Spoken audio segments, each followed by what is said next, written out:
Halo teman-teman, selamat datang di Value Stock. Hari ini saya akan membahas analisa fundamental saham BRIS kuartal keempat tahun 2020. Oke, ini disclaimer-nya. Yang pertama, ini merupakan sharing analisa fundamental, bukan ajakan beli, jual, ataupun hold suatu saham, dan keputusan investasi ada di tangan teman-teman selaku investor. Yang ketiga, dari analisa fundamental ini bisa dijadikan referensi untuk analisa saham-saham yang teman-teman miliki. Oke, pertama-tama kita masuk ke bisnis model dari saham BRIS ini. Untuk kegiatan usahanya bergerak di bidang usaha perbankan syariah. Jadi untuk sumber income-nya berasal dari pembagian hasil ya. Terus untuk segmen usaha atau marketnya di Indonesia, terkait kasus hukum, saat saya membuat video ini saya tidak menemukan adanya kasus hukum yang terkait dengan BRIS. Untuk kepemilikan sahamnya dimiliki oleh BBRI sebesar 71,64%, DPLK sebesar 7,59%, dan sisanya masyarakat sebesar 20,77%. Dan untuk kepemilikan sahamnya ini saya ambil sampai 31 Januari 2021 ya teman-teman. Terus untuk revenue-nya teman-teman bisa lihat dari 2014 sampai 2020 cukup konsisten mengalami kenaikan. Dan 2019 dengan 2020 ini mengalami kenaikan sebesar 26,5%. Dan dari segi net profit-nya juga cukup konsisten mengalami kenaikan. Dan 2019 dengan 2020 mengalami kenaikan 235,3%. Dan di sini menariknya lihat teman-teman dari saham BRIS ini. Jadi di mana di masa pandemi COVID-19 mereka malahan bisa mencetak net profit yang lebih baik dibandingkan dengan tahun-tahun sebelum-sebelumnya. Terus dari segi asetnya cukup konsisten mengalami kenaikan dan 2019 dengan 2020 mengalami kenaikan 33,9%. Terus dari segi utangnya juga konsisten mengalami kenaikan dan kenaikannya sebesar 37,3%. Terus dari segi modalnya juga cukup konsisten mengalami kenaikan dan kenaikannya sebesar 7,2%.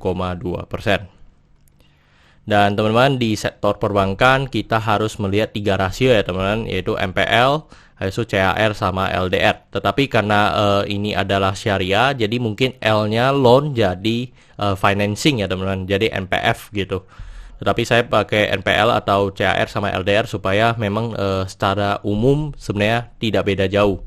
Dan kalau kita lihat untuk MPL-nya atau NPF-nya di 2020 ini sebesar 3,24%, yang dimana udah turun ya teman-teman dibandingkan dengan tahun 2019. Yang dimana 2019 untuk MPL atau MPF-nya di atas dari standar yang ditentukan oleh BI. Dan untuk 2020 untuk netnya pun juga mengalami penurunan. Dan kalau kita lihat 2019 punya net pun masih gross-nya pun masih di bawah dari netnya.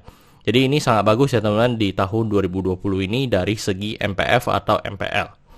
Terus dari segi CAR-nya di 2020 tinggal 19,04%. Ya ini memang mengalami penurunan dibandingkan dengan tahun 2019. Tetapi kalau saya lihat memang masih cukup bagus ya teman-teman, yang dimana masih memenuhi dari standar dari BI. Terus untuk FDR-nya di 80,99%. Dan ini mengalami kenaikan sedikit dan tidak signifikan.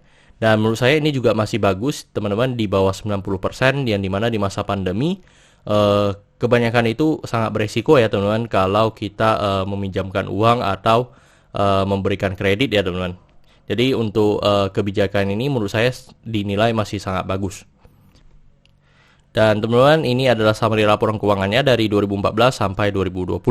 Dan di sini saya akan banyak membahas tentang rasio keuangannya. Yang pertama adalah NPM atau Net Profit Margin. Untuk Net Profit Margin 2020 sekitar 5,77%.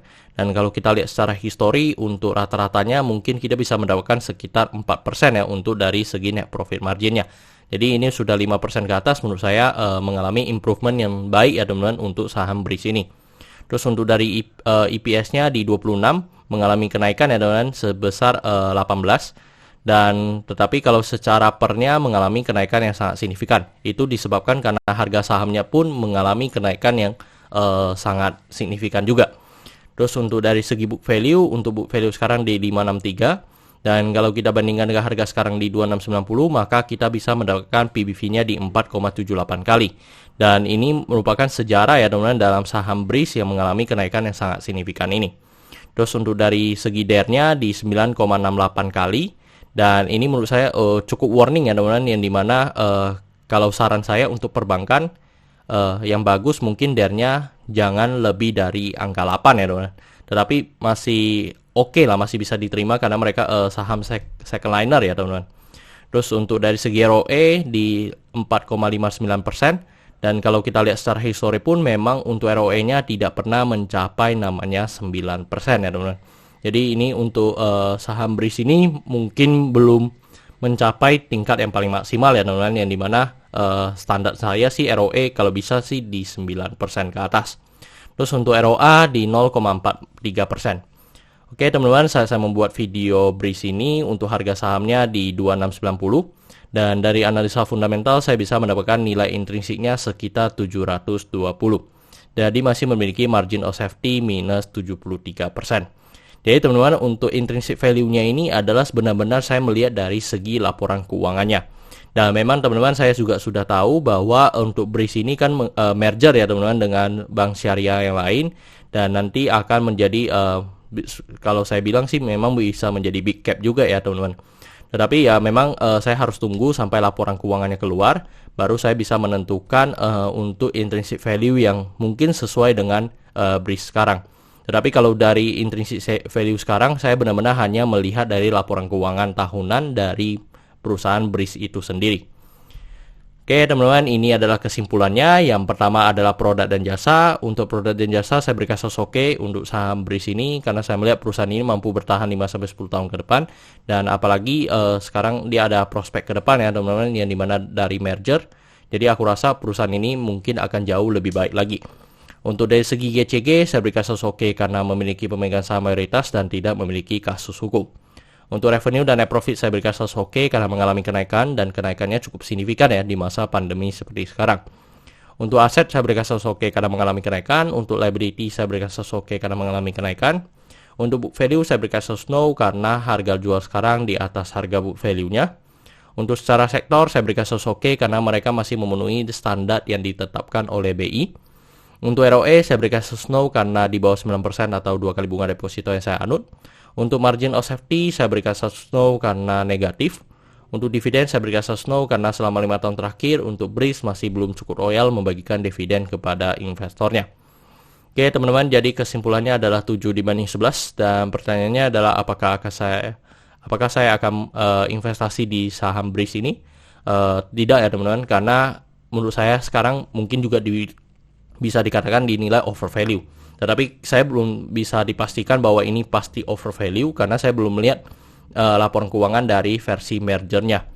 Oke teman-teman, saya rasa cukup sekian untuk video kali ini. Jangan lupa untuk like dan subscribe. Jangan lupa juga untuk follow saya di Instagram saya di Royken13. Dan teman-teman, saya ada membuat grup Telegram. Jadi teman-teman bisa join grup Telegram saya di Value Stock. Dan untuk linknya saya taruh di deskripsi di bawah ya. Dan teman-teman, jika ada kode saham yang ingin saya buatkan analisa seperti ini, silahkan tinggalkan di kolom komentar untuk kode sahamnya. Oke teman-teman, see you in the next video. Bye bye.